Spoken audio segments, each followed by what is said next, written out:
मित्रों, जैसे दिन के बाद रात होना निश्चित है, ठीक उसी प्रकार ये भी निश्चित है कि जिसने भी इस मृत्यु लोक में जन्म लिया है उसे एक ना एक दिन मरना अवश्य ही है।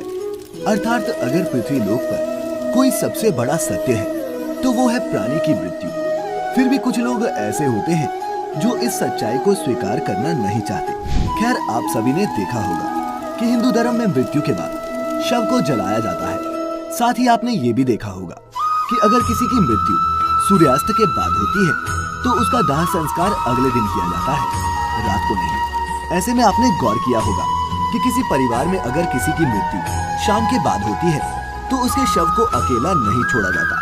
परंतु मित्रों, क्या आप जानते हैं कि शव को रात भर अकेला क्यों नहीं छोड़ा जाता?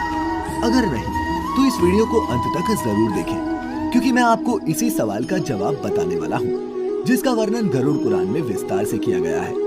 तो चलिए अब बिना किसी देरी के गरुड़ पुराण की ये बातें जानते हैं। मित्रों, हमारे धर्म में मृत्यु के बाद शव को अकेला क्यों नहीं छोड़ा जाता, ये बताने से पहले हम आपको ये बता देते हैं कि कब कब अथवा किन परिस्थितियों में शव का अंतिम संस्कार नहीं किया जाता या फिर कुछ समय के लिए टाल दिया जाता है। मित्रों, आपको सबसे पहले बता दें कि हिंदू धर्म में अगर किसी की मृत्यु सूर्यास्त के बाद होती है तो उसके शव को रात भर घर पर ही रखा जाता है और अगले दिन उसका दाह संस्कार किया जाता है। इसके अलावा अगर किसी की मृत्यु पंचक समय में होती है तो उसके शव को भी कुछ समय के लिए घर पर रखा जाता है और जब पंचक काल समाप्त होता है उसके बाद ही उसका दाह संस्कार किया जाता है। क्योंकि गरुड़ पुराण में बताया गया है कि अगर सूर्यास्त के बाद अथवा पंचक समय में किसी मृत शरीर का दाह संस्कार किया जाए तो उसे मोक्ष की प्राप्ति नहीं होती। इसीलिए अगर कोई रात में मर जाए तो ऐसी स्थिति में लाश को लेकर शमशान घाट नहीं जाते और लाश को घर पर ही रखा जाता है।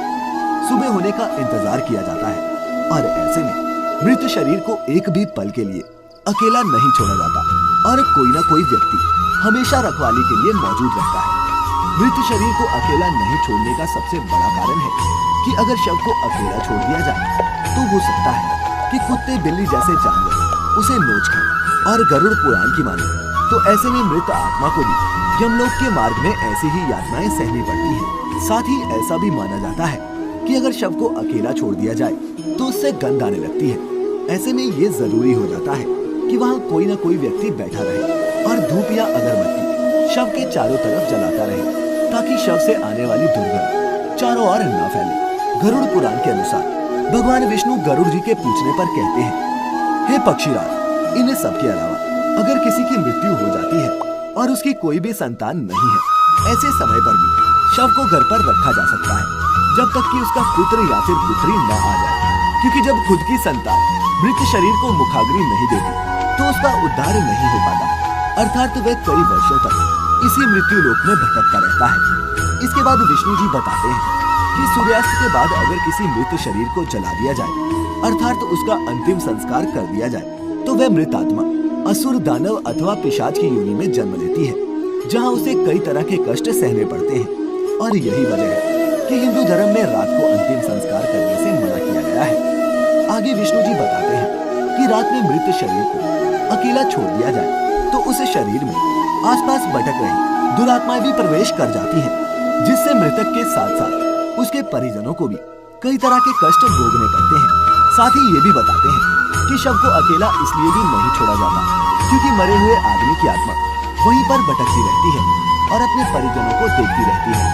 कहा जाता है कि इंसान की मौत के बाद शरीर आत्मा से खाली हो जाता है और इसी वजह से उस मृत शरीर में कोई बुरी आत्मा का साया अपना अधिकार जमा सकता है। और यही वजह है दोस्तों कि रात में शव को अकेले नहीं छोड़ा जाता और कोई ना कोई इसकी रखवाली करता रहता है। मित्रों, आप इसके बारे में क्या सोचते हैं? नीचे कमेंट्स में हमें जरूर बताएं। साथ ही अगर आपको गरुड़ पुराण की ये बातें पसंद आई हो तो इसे ज्यादा से ज्यादा लाइक और शेयर करें। और अगर आप हमारे चैनल पर नए हैं तो जल्दी से हमारे चैनल को सब्सक्राइब कर लें और नोटिफिकेशन को ऑल पर सेट कर लें ताकि हमारी हर अपडेट आप तक मिल सके।